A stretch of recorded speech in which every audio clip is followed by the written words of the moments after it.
All right, let's get Josh Pate. Yeah, it is. Hold on, what's the name of that one? Jeez, Blaine. Josh looking jacked.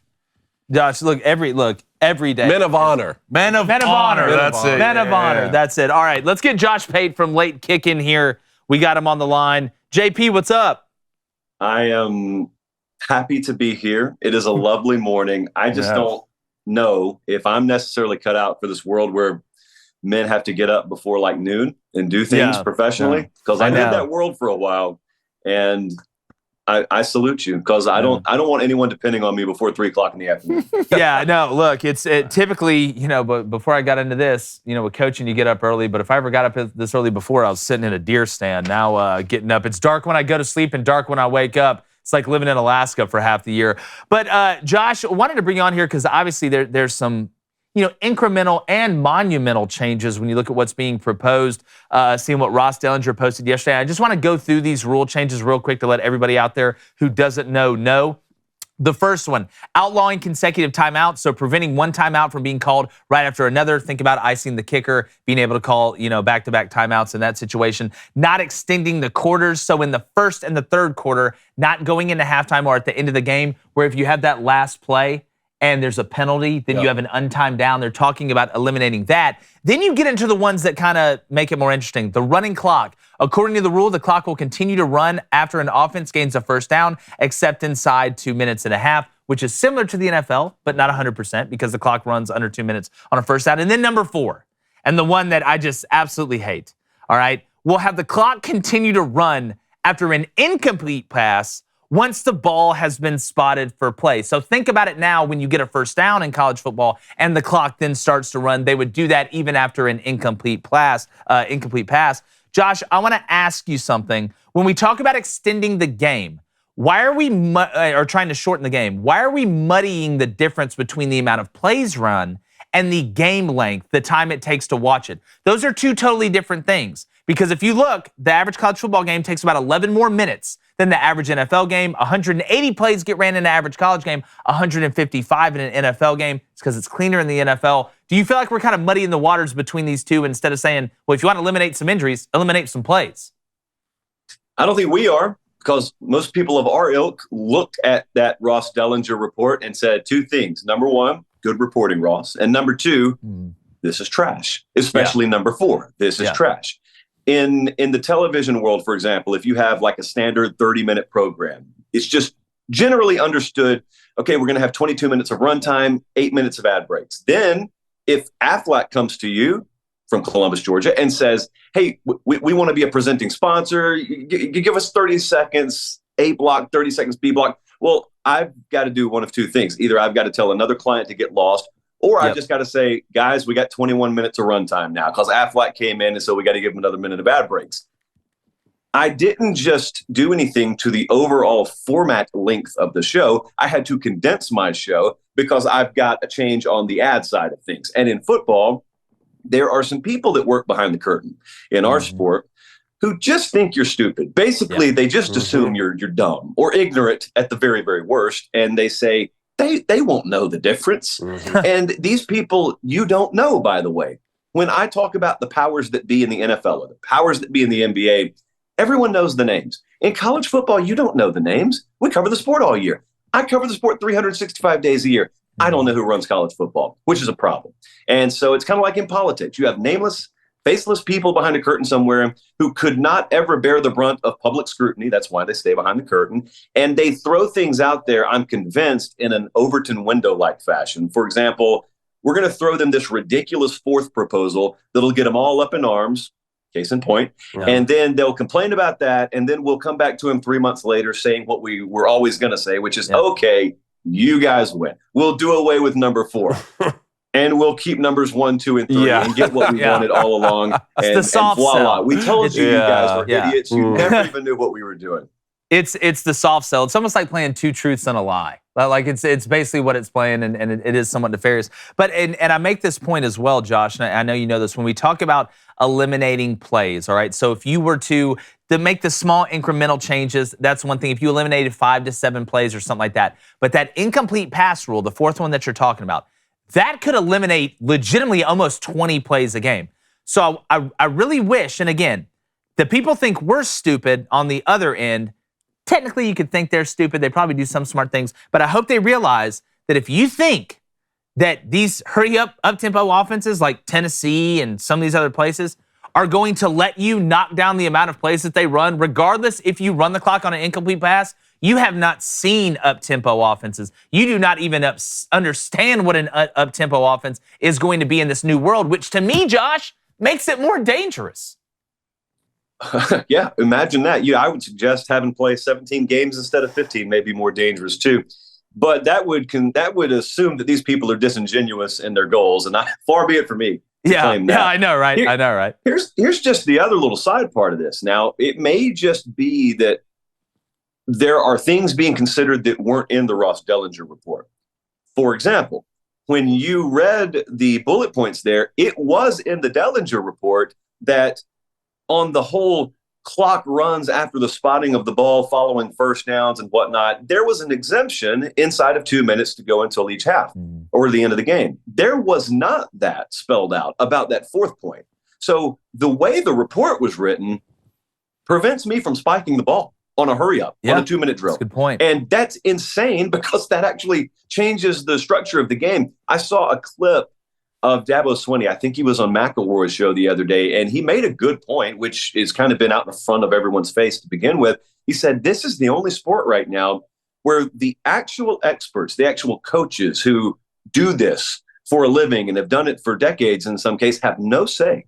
Yeah. And he is basically making the public cry of helplessness that several of them do behind the scenes. I don't know that I've ever heard as much wailing and gnashing of teeth privately from coaches about the state of the game right now, knowing they can't really do it publicly unless you're Nick Saban. You can't do it publicly because then all people want to throw back in your face is, well, you make X amount of millions of dollars a year, deal with it. Like money is a cure-all. Like if I just hand you $8 million, you don't suffer the same kinds of problems. The process is different for you. You can just pop something in a microwave and it pops out the right way. Here's $8 million. You can jump off a cliff with no parachute. Nothing bad is going to happen to you. I will say when it comes down to the college football rules and when it comes down to adding more teams in the NCAA tournament in college basketball, I go by the Dale Doback drum set rule. Don't touch it. Don't touch it, yeah. I mean, look, Josh, college football games are becoming increasingly more difficult to watch because of the length of the commercial ads. Now we're being told that we need to add to that, and even if it means changing the game and changing the rules, it's clear to me the people running college football don't love college football. What can be done, if anything, to change that? That's it. So what you just said, we should not gloss over that or skim past that. You just said the folks running the sport don't love the sport. That wasn't always the case. Just like in NIL right now, which is an entirely separate can of worms. But to use a comparative example, when the Jaden Rashada fiasco, conundrum, whatever you want to call it, went down with Florida, and you get all those floating figures of 13 million, 12 million, you had folks who would go in your comment section or call into your show and say, thinking they're on a different intellectual level, and they would say, well, guys were always paid. Now it's just out in the open. Guys were never paid like that. Things never operated like that behind the scenes to this degree. And in college football, you could call these guys political types because that's really what they are. And someone would come at you and say, well, politics were always involved in college football. It was never like this. And so now you have to enter like a very nuanced conversation, because you could have someone like me who truly believes in free market capitalism. You three do as well. Yep. And you could say, well, what do you guys want to do? You want to be hypocrites? You want to all of a sudden tell us we shouldn't maximize our profit margins? And I would say, no, I want you to understand this thing got built long before you came along. Yep. And the integrity and value baked into the product exists because there's a certain line in the sand. There's a certain Rubicon over which you cannot go, because when you go over that line in the sand, there is depreciating return. You start to diminish and dilute your product, and everything that you're profiting off of, your return right now is off of something great. You want to shave off the greatness. You want to shave down the product a little bit. And again, it all circles back to expecting you to be a clapping seal and to just accept it. these people who watch college football, they'll be there on Saturday. They're all P1 listeners and viewers, to use radio terminology. They'll be there no matter what we force feed them. And the thing about it is, in the short term, they will be. Pro wrestling in the 90s didn't die off overnight. NASCAR in the late 90s, early 2000s, its viewership didn't die off overnight, but year over year, incrementally, you saw it. And the fact is, in a world where there are more entertainment options than ever, it's never been easier to lose your core audience than it is right now. So it's just been my opinion. The last thing in the world you want to do is take them for granted, play them for fools, and tinker with something that is so proven. And we're not talking about razor thin margins here either. We're not talking about college football teetering on the precipice of falling into financial ruin, and we've got to squeeze making every more last money than they dime we ever can. had. Yeah. We're talking about the difference in how many scoops of caviar the 38th secretary in the SEC league office can enjoy on her lunch break. Yeah. That's the state of college football right now at the highest levels. We're treating college football like Madonna's treating her face. Like, stop changing it because you're ruining it. That's the best way. So, Josh, do you think that new NCAA president Charlie Baker will have, create any sort of improvement in this scenario? Or have we officially entered the post-NCAA period of college football? I think we've been in it for a while. I agree. I just don't think there's ever going to be an official press release. And here's the big issue that faces college football. So Dennis Dodd at CBS Sports does a lot of good reporting, I think, on this. And I hang out with him a lot. And so I always get to, eavesdrop on the conversations, unethical though it may be. I do it anyway for the greater good. And I don't think people understand when they say, oh, the NCAA is going to be toast in 5 years or 10 years, that's never going to happen. And the reason is because of the liability in running college football and college athletics. And so right now, the liability side of things, you're talking about CTE, concussion protocol, player wellness and safety and whatnot, is in the $60 to $70 million a year range. And the fact of the matter is there is no entity in the private sector that wants to take that on. So what happens is you continue to allow the NCAA to basically be the cowcatcher on the front of the steam engine, and they can knock all the crap off the rails so that we can operate the way we want to. And in return, we'll allow them to maintain the facade that those 4 letters up in Indianapolis used to carry with it. And we'll allow them to live in that alternate universe. Yeah. Basically, we'll just let them be our umbrella, and then we'll operate underneath it, and we'll just stack the cash up. And no one wants soggy cash, is what I'm trying to say. Yeah. The NCAA keeps the cash from being soggy. Well, it's like the NCAA is like that one kid in the group of friends that's really rich but nobody likes, but they let hang him around because he rides them around in the Escalade, and if they ever get in trouble, he'll take the blame. I know that kid. NCAA is. I know that kid. There's His always name that is one. Teddy. Yes. Yeah, that's exactly right. You know Teddy as well. You know Teddy as well. That's wild. Blanye, what you got? All right, Josh, we're going to go to the Booster Club here. Travis wants to know, are there any rule changes that you would like to see changed in college football? I would love to know what targeting is. Yeah. In the NFL, I'd love to know what a catch is. In college football, I'd love to know what targeting is. I would love to. And the other, I guess the conjoined part of that is when you flag me for targeting a defenseless receiver. Those targeting rules are different now. When you're talking about a defenseless player, a defenseless receiver, there are many times where I understand the letter of the law, understand why the game has to go that way. What I want to do is have someone on the rules committee take a cut up of the egregious 15 or 20 calls that we see per year.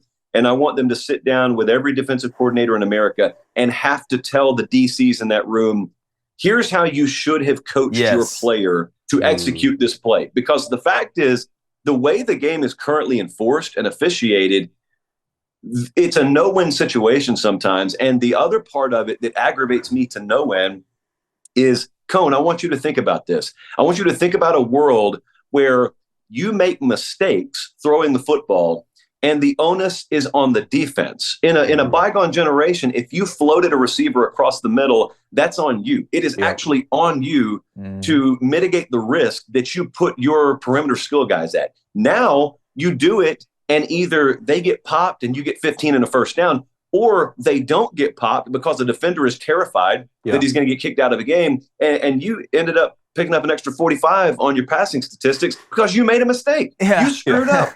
Well, look, I'm all for that. Yeah, look, I'll do you one better, Josh. Not only should you sit the defensive coordinators down and explain to them what they should have done, but how about you sit me down and explain to me how the hell it's different for a running back to lower his crown of his helmet into a defender or an offensive player to do the exact same thing that a defensive player does, and it never gets called. How many offensive targetings do you see get called? How many do you see?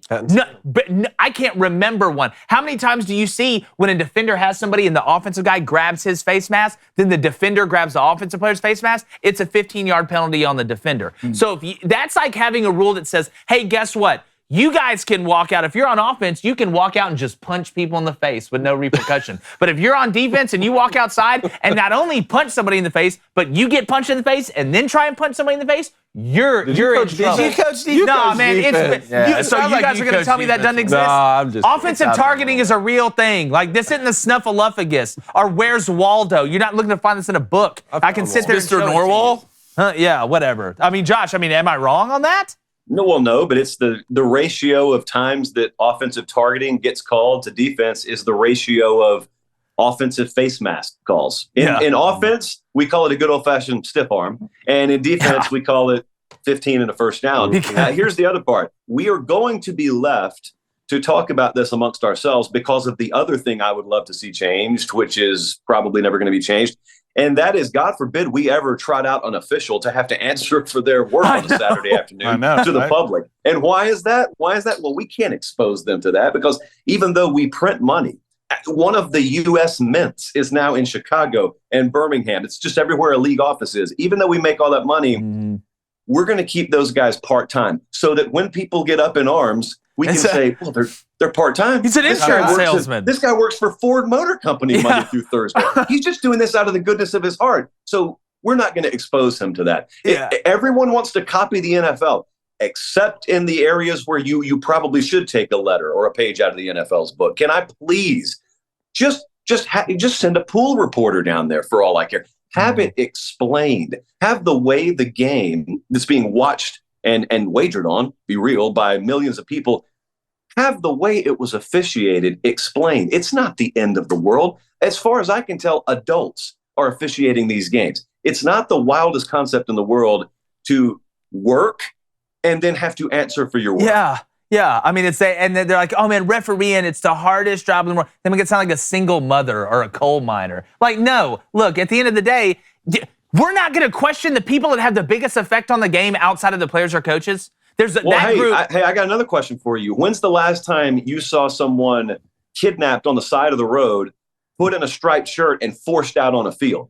Who's not volunteering to do this? Who's not working their whole life aspiring to do this? So no, there is no excuse that's ever been given that is proper in the realm of why we don't hear explanations for why games are officiated the way they are. Yeah, again, they'll get no sympathy from me. But Josh, great stuff. Anything else? Anybody want to add what we got? JP here, late kick, does an unbelievably great job. Find him at 247 Sports everywhere. Josh, I really appreciate you coming on, my friend. It's always good to catch up with you. I appreciate it, guys. All right, buddy. Thank you, man. See ya. Hey, YouTube, do us a favor real quick. If you're enjoying the content, hit that like button, hit that subscribe button, and go ahead, get your Quasimodo on. Ring that bell so you can find out all the times when our content's dropping.